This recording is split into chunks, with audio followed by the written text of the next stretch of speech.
할렐루야. 아멘. 오늘도 말씀을 통해 우리에게 은혜 주실 줄 믿습니다. 어제 숙제하셨나요? 예, 감사합니다. 자연 만물을 보면서 우리가 하나님 솜씨를 찬양하자는 숙제를 드렸는데, 어제 숙제 인증톡을 보내오신 집사님이 계셨어요. 문자를 읽어드릴게요. 여호와 우리 주여, 주의 이름이 온 땅에 어찌 그리 아름다운지요. 아멘. 목사님 숙제합니다. 날은 춥지만 하늘은 정말 아름답네요.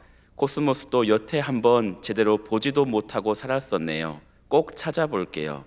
그 안에 아름다운 별 너무 예쁠 것 같아요. 목사님께서 만드신 찬양곡을 꼭 들어볼 수 있기를 바라며 오랜만에 목사님 새벽 설교 말씀에 반가워 숙제 인증합니다. 이제 또 숙제하러 갑니다. 이렇게 문자를 남겨주셨습니다. 설교에 경청해 주시고 또 가끔 숙제 내드리면 숙제도 잘 해주시는 성도님들이 계셔서 힘이 납니다. 오늘도 말씀을 통해 내게 주시는 하나님의 음성을 들으시고 또 순종하시는 교우들 되시기를 축복합니다. 오늘 함께 볼 시편 9편은 다윗이 지은 감사 예배시입니다. 1절, 2절에서는 다윗이 하나님을 찬양하는데요, 좀 더 자세히 말하면 하나님을 찬양하기로 결심합니다. 함께 읽어볼까요? 1절, 2절 시작. 내가 전심으로 여호와께 감사하오며 주의 모든 기이한 일들을 전하리이다. 내가 주를 기뻐하고 즐거워하며 지존하신 주의 이름을 찬송하리니. 다윗은 전심으로 하나님께 감사하며 하나님을 기뻐한다고 하면서 두 가지 결심을 합니다. 첫 번째는 주님의 모든 기이한 일들을 전하겠습니다.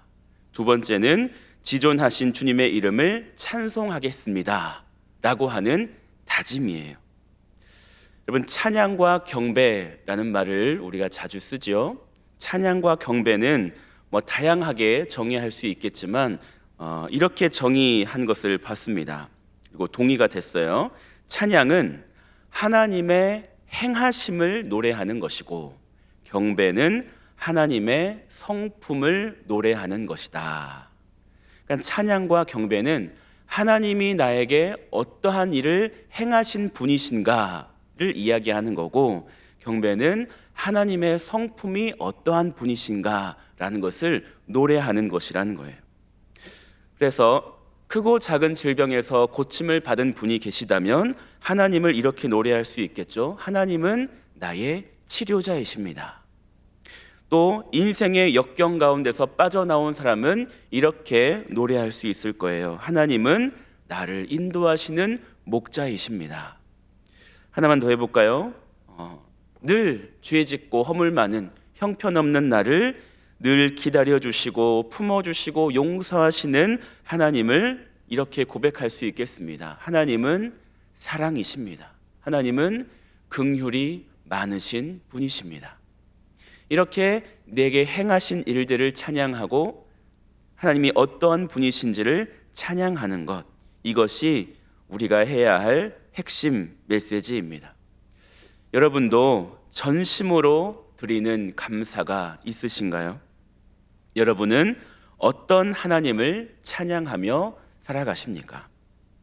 막연한 감사와 찬양이 아니라 근거 있는 감사와 찬양이면 더욱 좋겠습니다. 다윗이 드리는 감사와 기쁨의 이유가 3절에서 6절까지 나오는데요, 원수들이 도망하다가 넘어졌는데 그것은 하나님께서 다윗의 의와 송사를 변호해 주시며 의롭게 심판해 주셨기 때문이다 라고 말하고 있습니다. 다윗은 하나님이 의로우신 재판장이 되심을 경험했습니다. 다윗의 가장 큰 대적은 사울이었습니다. 사울은 처음에는 다윗을 좋아했지만 백성들이 사울보다 다윗을 더 좋아하면서부터는 다윗을 미워하기 시작했습니다. 그래서 다윗의 대적이 되고 원수가 되었습니다. 사무엘상 24장에 보면 다윗이 숨어있던 굴에 사울이 혼자 들어오게 됐습니다. 다윗의 수하들은 이것이 그를 죽일 기회라고 말했지만 다윗은 사울을 해치지 않고 하나님께 의탁합니다.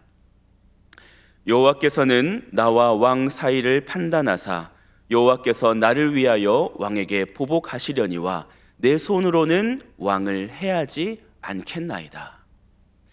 다윗은 하나님께서 자신과 사울 사이에서 판단하실 것을 믿고 있는 거예요. 그리고 그런즉 여호와께서 재판장이 되어 나와 왕 사이에 심판하사 나의 사정을 살펴 억울함을 풀어주시고 나를 왕의 손에서 건지시기를 원하나이다 하니라. 하나님은 의로우신 재판장을 신뢰하고 있는 거예요. 그래서 스스로 보복하기보다 하나님의 손에 맡겨드립니다. 또다시 두 번째 사울을 죽일 절호의 기회가 왔지만 그때도 역시 여호와께서 그를 치시리니 혹은 죽을 날이 이르거나 또는 전장에 나가서 망하리라. 여호와께서 치실 것이고 나는 그에게 손을 대지 않겠다라는 말이죠. 다윗은 하나님께서 원하시는 것에 순종하기를 원했습니다. 그래서 자신이 죽일 수 있는 상황에서도 하나님께 모든 것을 맡깁니다. 자기가 언제 어떻게 될지 모르는 상황에서도 이런 결정을 한 것입니다. 하나님께 맡겼으니 나는 아무것도 하지 않겠다라고 했던 고백대로 이제 사울은 블레셋과 전쟁하다가 패배해서 스스로 목숨을 끊게 되죠. 하나님이 의롭게 판단하시고 심판하신 것입니다. 다윗은 이것을 경험했어요. 그래서 이 의로우신 재판장 되신 하나님을 믿을 수 있었습니다. 다윗은 공의로 세계를 심판하시는 하나님을 신뢰했습니다. 하나님의 성품은 의로우신 분이기 때문에 그분의 심판도 의롭다는 것을 믿었던 것이죠. 세상의 창조주이신 하나님이 이 세상의 주인이시기 때문에 그 하나님이 세상의 심판자도 되신다라고 믿었던 것입니다. 하나님의 의로우신 재판장이 되신다라는 것은 악인들에게는 재앙이에요. 숨길 수 없거든요. 악인들의 모든 생각과 행위가 의로우신 재판장 앞에서 산산조각 나고 무서운 심판을 받게 될 것이기 때문에 악인들에게는 재앙이지만 의인들에게는 축복입니다. 의로우신 심판장이 계시다는 것은 의인들에게는 복이에요. 예수 그리스도의 보혈로 우리의 죄를 씻어주심을 믿는 우리 의인들, 그리스도 예수 안에 있는 자들에게는 결코 정죄함이 없다라고 하셨습니다. 그래서 우리 예수 그리스도를 믿는 의인들에게는 하나님은 두려운 심판자가 아니라 다윗의 고백처럼 오히려 요새가 되어주십니다. 10절에 보면 여호와여 주의 이름을 아는 자는 주를 의지하오리니 이는 주를 찾는 자들을 버리지 아니하심이니이다. 주의 이름을 아는 자라는 말은 단순히 지식적으로 아는 차원에서 끝나는 것이 아니라 개인적으로 인격적으로 하나님을 아는 사람들, 그 친밀한 관계 속에 들어온 사람들을 말합니다. 그래서 하나님은 자기와 친밀한 관계 안으로 들어온 사람들을 결코 버리시지 않는다는 거예요. 그런데 여러분, 눈에 보이는 상황은 이 말씀과 조금 다를 때가 있죠. 하나님은 자기를 찾는 자들을 결코 버리시지 않는 분이시다. 이 말씀을 우리가 읽었는데 눈에 보이는 상황을 보면 그렇지 않을 수 있어요. 악인들이 형통하는 것 같고 주의 이름을 아는 자들과 주를 의지하는 자들을 버리시는 것만 같은 상황이 있을 수 있어요. 하지만 우리가 하나님이 어떤 분이신지를 알면 하나님께서 어떻게 행하실지를 알 수 있습니다. 의로우신 하나님을 우리가 안다면 우리 눈에 보이는 것과 상관없이 결국에는 의를 이루실 것을 우리가 확신할 수 있다는 것입니다. 그것을 확신하면 찬양할 수 있는 것이죠. 묻고 싶습니다. 여러분은 눈에 보이는 것으로 살아가십니까? 믿음으로 살아가십니까? 우리가 보이는 것으로만 살아간다면 우리는 하나님을 찬양하기 어려울 것입니다. 예배도 마찬가지예요. 하나님이 나에게 좋은 것을 주실 때만 기쁨으로 예배드릴 것입니다. 하나님께서 좋은 것을 주시지 않는다면 원망과 분노가 일어날지도 모릅니다. 이 땅에서 우리에게 필요한 것은 하나님에 대한 믿음입니다. 여러분, 우리는 눈에 보이는 대로 사는 것이 아니에요. 믿음으로 사는 거예요. 그런데 믿음이라고 하는 것은 그 자체가 보이지 않는 것, 아직 이루어지지 않는 것을 믿을 때 믿음이라는 단어를 사용해요. 제가 여기 앞에 앉아 계신 김삼순 권사님이 지금 앞에 앉아 계시잖아요.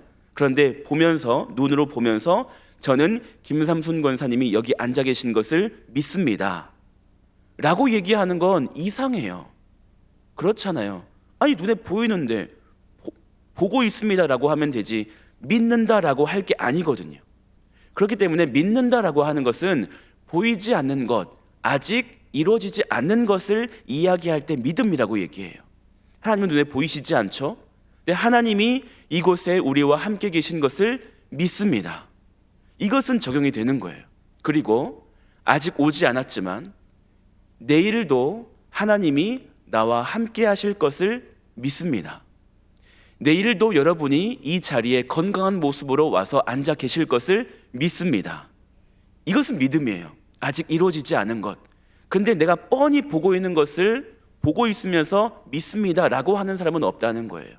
그러니 우리의 믿음이 증명되는 순간은 눈에 보이는 이 모습이 아니에요. 그렇기 때문에 우리는 믿음으로 행하고 보는 것으로 행하지 아니함이로다. 고린도후서 5장 7절 말씀입니다. 우리는 믿음으로 행하고 보는 것으로 행하지 않는다라는 거예요. 믿음은 보이는 것에 있지 않습니다. 그렇다고 해서 우리의 믿음이 맹목적이지 않습니다.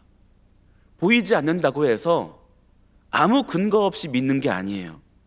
하나님은 자신이 어떤 분이신지 성경에 너무나도 많이 말씀해 주셨습니다. 그리고 역사를 통해서 증명해 주셨고요. 우리의 지나온 삶들을 보면 하나님께서 하신 일들을 우리는 기억할 수 있습니다. 그래서 그 확실한 근거 위에 우리의 믿음이 있는 거예요. 여러분, 하나님은 변하시나요? 변하지 않으시나요? 하나님은 변함이 없으세요. 영원 전부터 영원까지 어제나 오늘이나 아무 때든지 변함없으신 하나님이세요.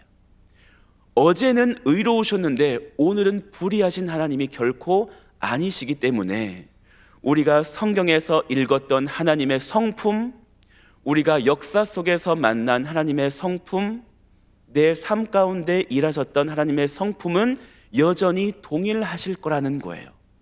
갑자기 하나님이 변하셔서 나를 사랑하시던 하나님이 나를 버리신다? 그렇지 않다는 거예요.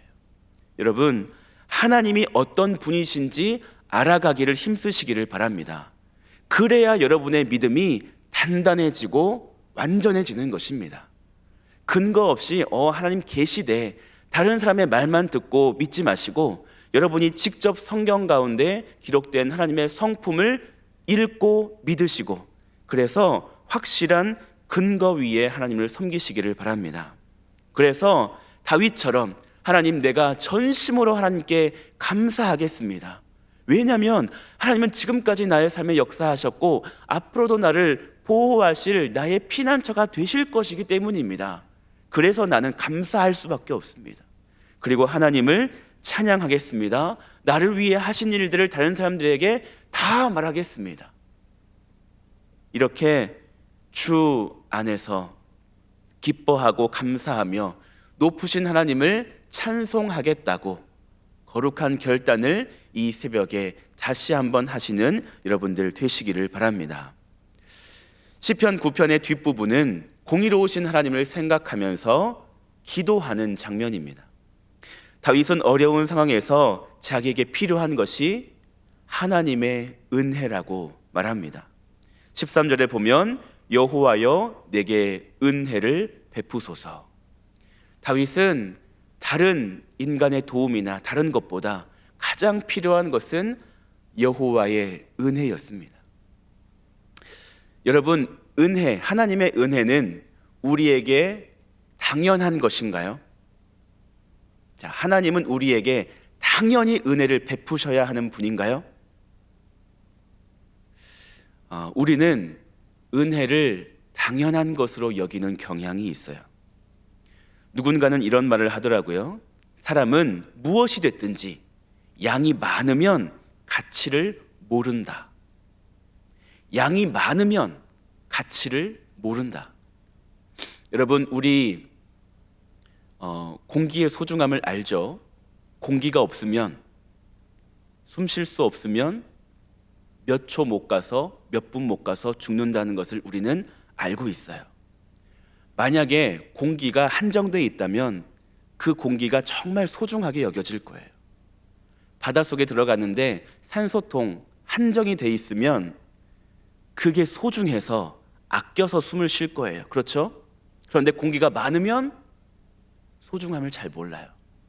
너무 많이 있으면 그 가치를 높게 평가하지 않는 인간의 경향이 있어요.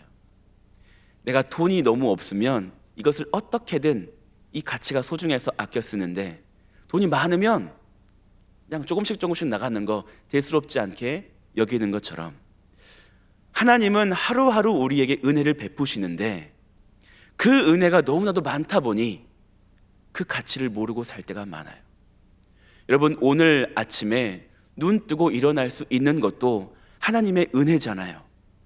그런데 우리는 너무나 쉽게 아침에 눈 뜨는 거 당연하지 라고 여길 때가 많다는 거예요.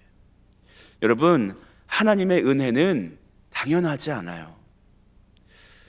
그런데 마치 우리는 당연히 내게 있어야 할 것으로 생각하고 그것을 가져가려고 하시면 막 원망하고 불평할 때가 많다는 거죠.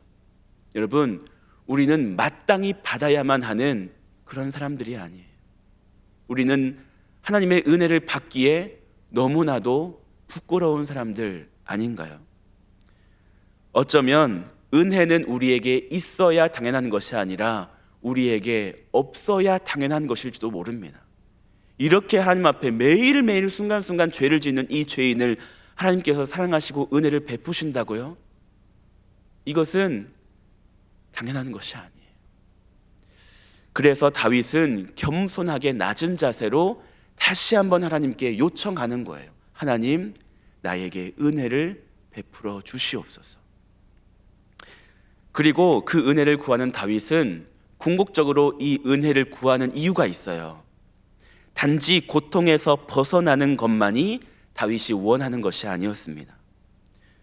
오늘 말씀에 보면 그의 고통이 무엇인지도 구체적으로 얘기하지 않아요. 거기서 구해달라고도 얘기하지 않아요. 그런데 왜 은혜를 구하는지는 분명하게 밝히고 있어요. 14절에 보면 그리하시면 내가 주의 찬송을 다 전할 것이요 딸 시온의 문에서 주의 구원을 기뻐하리이다. 하나님께서 은혜를 베푸시면 주를 찬양하고 전할 것이다 라고 말하고 있는 거예요.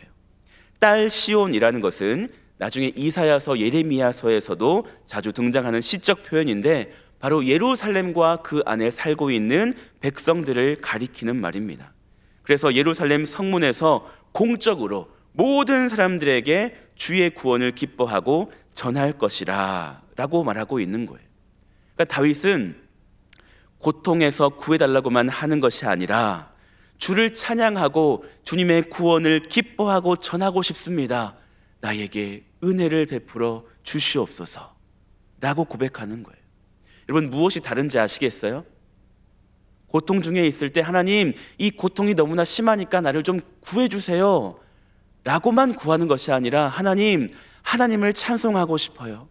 하나님의 행하심을 내가 모든 사람들에게 좀 알려주고 싶어요. 하나님이 얼마나 선하신 분인지, 얼마나 능력 있는 분인지 내가 전하고 싶어요. 그러니 나에게 은혜를 베풀어 주세요. 이건 다르잖아요. 첫 번째는 나를 위한 간구이면 두 번째는 하나님을 위한 간구잖아요. 여러분, 이 차이를 아시겠나요? 잘 모르시겠으면 오늘 말씀을 다시 한번 새벽 말씀을 다시 한번 보세요. 내가 은혜를 구해야 하는 이유, 내가 회복되고 내가 잘되기 위함이 아니라 내가 은혜를 구하는 이유, 하나님의 영광을 찬송하기 위해서라는 거예요. 아멘이시죠? 하나님이 나를 지으신 이유는 나를 찬송하게 하려 함이라. 내가 이 백성을 지은 이유는 나를 찬송하게 하려 함이라. 그러니 나의 본분, 하나님을 찬송하는 본분을 내가 하고 싶습니다. 그러니 하나님을 보여주세요. 하나님의 일하심을 내가 경험하게 해주세요. 그래서 내가 하나님을 자랑하는 간증자가 되게 해주세요. 이게 이 다윗의 고백인 것입니다. 오늘도 하나님 앞에 은혜를 구하세요. 은혜를 구하시기 바랍니다. 근데 그 은혜를 구하시는 목적과 이유가 하나님의 영광을 만민에게 전하기 위한 목적이 되시기를 바랍니다. 그래서 하나님의 행하심을 다윗처럼 찬양하면서 높여드리면서 하나님을 전하시는 여러분들 되시기를 바랍니다. 오늘 하루 만나는 사람들에게 하나님을 얘기해 주세요. 하나님을 자랑해 주세요. 나를 구원하신 하나님을 이야기해 주세요. 다윗처럼 그 결단이 오늘 이 새벽에 일어나면 좋겠습니다. 시편 9편을 마무리하면서 다시 한번 여러분에게 물어봅니다. 여러분을 움직이는 것은 믿음입니까? 눈에 보이는 것입니까? 믿음입니다. 눈에 보이는 것이 아니라 믿음으로 살아가는 여러분들 되실 수 있기를 축복합니다. 믿음의 눈과 믿음의 눈으로 하나님과 하나님의 역사를 바라보며 이 땅에 내가 해야 할 일을 찾아보고 충성하시고, 오늘도 하나님을 찬송하시고 전능하신 하나님을 높이시고 이 땅에 하나님을 전하고 나타내는 보배로운 교우들 되시기를 주님의 이름으로 축원합니다. 아멘. 기도하겠습니다. 하나님 아버지, 감사합니다. 오늘도 이 새벽에 우리를 깨워주시고 하루의 첫 시작을 교회에 나와서 말씀과 기도로 열게 하시니 감사합니다. 하나님, 매일 말씀을 통해 나에게 주시는 하나님의 음성을 듣게 하여 주시옵소서. 오늘 시편 9편의 말씀을 통하여서 다윗이 하나님 앞에 두 가지 결단을 하는 것을 보았습니다. 내가 하나님을 찬양하겠습니다. 하나님을 자랑하겠습니다. 하나님께 감사하겠습니다. 그리고 지존하신 주님의 이름을 찬양하겠습니다 라고 고백했습니다. 동일하게 우리 보배로운 교우들이 이 고백을 하면 참 좋겠습니다. 내가 하나님께 감사하며 하나님의 일을 전하는 자가 되겠습니다. 또 내가 주님을 기뻐하고 즐거워하며 지존하신 주님의 이름을 찬양하겠습니다. 날마다 우리의 고백이 되게 하여 주시옵소서. 하나님, 우리는 눈에 보이는 것으로 살아가지 않습니다. 눈에 보이지 않지만 내게 말씀하여 주신 이 말씀을 믿음으로 살아가는 것입니다.